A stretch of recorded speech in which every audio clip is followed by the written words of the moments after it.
আসসালামু আলাইকুম। বাংলাদেশ বেতার, গোপালগঞ্জ। খবর পড়ছি শাম্মী নুপুর। ফরিদপুরে জেলা আইন শৃঙ্খলা কমিটির সভা গতকাল জেলা প্রশাসক সম্মেলন কক্ষে অনুষ্ঠিত হয়। জেলা প্রশাসক মাজহারুল ইসলামের সভাপতিত্বে সভায় উপস্থিত ছিলেন ফরিদপুর ৩ আসনের সংসদ সদস্য নায়াব ইউসুফ আহমেদ, ফরিদপুর ৪ আসনের সংসদ সদস্য মোহাম্মদ শহীদুল ইসলাম বাবুল সহ প্রশাসন, রাজনৈতিক দল ও বিভিন্ন দপ্তরের প্রতিনিধিরা।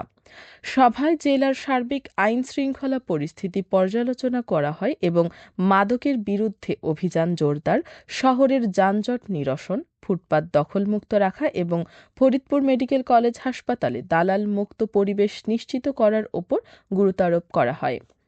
এ সময় বক্তারা আইন শৃঙ্খলা পরিস্থিতির উন্নয়নে সবার সম্মিলিত সহযোগিতা কামনা করেন। এদিকে মাদারীপুরে জেলা আইন শৃঙ্খলা কমিটির সভা অনুষ্ঠিত হয়েছে। গতকাল দুপুরে জেলা প্রশাসকের সম্মেলন কক্ষে জেলা প্রশাসনের উদ্যোগে এ সভার আয়োজন করা হয়। জেলা প্রশাসক মর্জিনা আক্তারের সভাপতিত্বে সভায় বিশেষ অতিথি হিসেবে উপস্থিত ছিলেন মাদারীপুর ১ আসনের সংসদ সদস্য সাইদ উদ্দিন আহমদ হানজালা, মাদারীপুর ২ আসনের সংসদ সদস্য জাহানদার আলী মিয়া ও সংরক্ষিত নারী আসনের এমপি হেলেন জেরিন খান। এছাড়া অতিরিক্ত পুলিশ সুপার ফারিহা রফিক ভাবনা সহ প্রশাসনের ঊর্ধ্বতন কর্মকর্তাগণ এ সময় উপস্থিত ছিলেন। সভায় অবৈধ ড্রেজিং, মাদক, চুরি, ডাকাতি, ইভটিজিং ও ভূমিদস্যুদের বিরুদ্ধে কঠোর ব্যবস্থা নেওয়ার বিষয়ে আলোচনা হয়। জেলা প্রশাসক অপরাধ দমনে প্রশাসনের পাশাপাশি জনসচেতনতা ও সবার সহযোগিতার উপর গুরুত্ব আরোপ করেন। বর্তমান সরকারের নির্বাচনী ইশতেহার বাস্তবায়নে জনসচেতনতা বৃদ্ধির লক্ষ্যে প্রচারণা চালাচ্ছে নড়াইল জেলা তথ্য অফিস। গতকাল রামসিদ্ধি ঋষিপাড়া এলাকায় কমিউনিটি সভা ও চলচ্চিত্র প্রদর্শনীর আয়োজন করা হয়। অনুষ্ঠানে ২ শতাধিক নারী ও শতাধিক কিশোর কিশোরী অংশ নেন। সেখানে সরকারের বিভিন্ন উন্নয়ন কর্মকাণ্ডের স্থির চিত্র ও ভিডিও চিত্র প্রদর্শন করা হয়। জেলা তথ্য কর্মকর্তা মোহাম্মদ রোস্তম আলী জানান, তৃণমূল পর্যায়ে সরকারের উন্নয়ন কার্যক্রম সম্পর্কে সাধারণ মানুষকে সচেতন করতেই এ প্রচারণা চালানো হচ্ছে। ফরিদপুরের মধুখালীতে ফ্রি মেডিকেল ক্যাম্প অনুষ্ঠিত হয়েছে।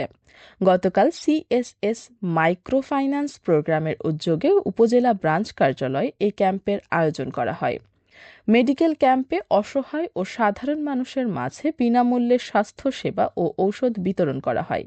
অনুষ্ঠানে কুষ্টিয়া জোনের ফরিদপুর অঞ্চলের আঞ্চলিক ব্যবস্থাপক তাপস ঘোষ সহ স্থানীয় গণ্যমান্য ব্যক্তিরা উপস্থিত ছিলেন।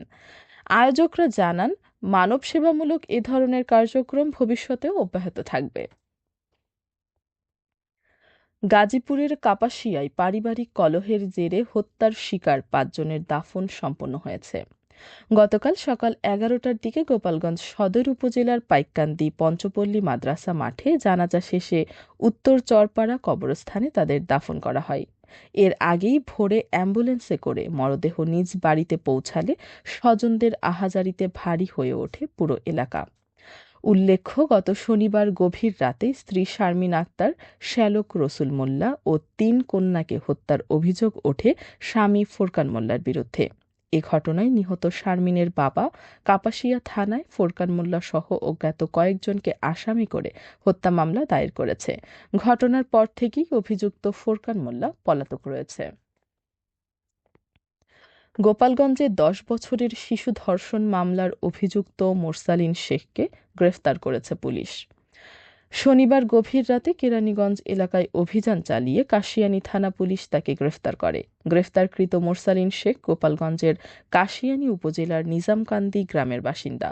পুলিশ জানায়, শনিবার রাতে কাশিয়ানী থানায় একটি ধর্ষণ মামলা দায়েরের পর ৪ ঘণ্টার মধ্যেই অভিযান চালিয়ে অভিযুক্তকে আটক করা হয়। এ ঘটনায় পরবর্তী আইনগত প্রক্রিয়া চলমান রয়েছে। খেলার খবর, ফুটবল।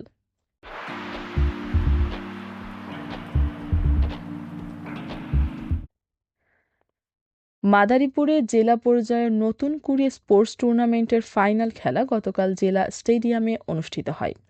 এতে বালক বিভাগে সদর উপজেলা ও বালিকা বিভাগে শিবচর উপজেলা চ্যাম্পিয়ন হওয়ার গৌরব অর্জন করে। খেলা শেষে বিজয়ীদের মাঝে পুরস্কার বিতরণ করেন মাদারীপুর ২ আসনের সংসদ সদস্য জাহানদার আলী জাহান। এদিকে নড়াইলে বীরশ্রেষ্ঠ নূর মোহাম্মদ স্টেডিয়ামে নতুন কুড়ি স্পোর্টস টুর্নামেন্টের ফুটবল ও কাবাডি খেলার ফাইনাল গতকাল অনুষ্ঠিত হয়েছে। ফুটবলে বালক বিভাগের খেলায় নড়াইল ৫-১ গোলে কালিয়া উপজেলাকে পরাজিত করে চ্যাম্পিয়ন হবার গৌরব অর্জন করে। এছাড়া মহিলা দলের কাবাডি খেলার ফাইনালে নড়াইল পৌরসভা ৩৯ পয়েন্টে লোহাগড়া উপজেলা কাবাডি মহিলা দলকে পরাজিত করে চ্যাম্পিয়ন হয়। সবশেষে আবহাওয়া।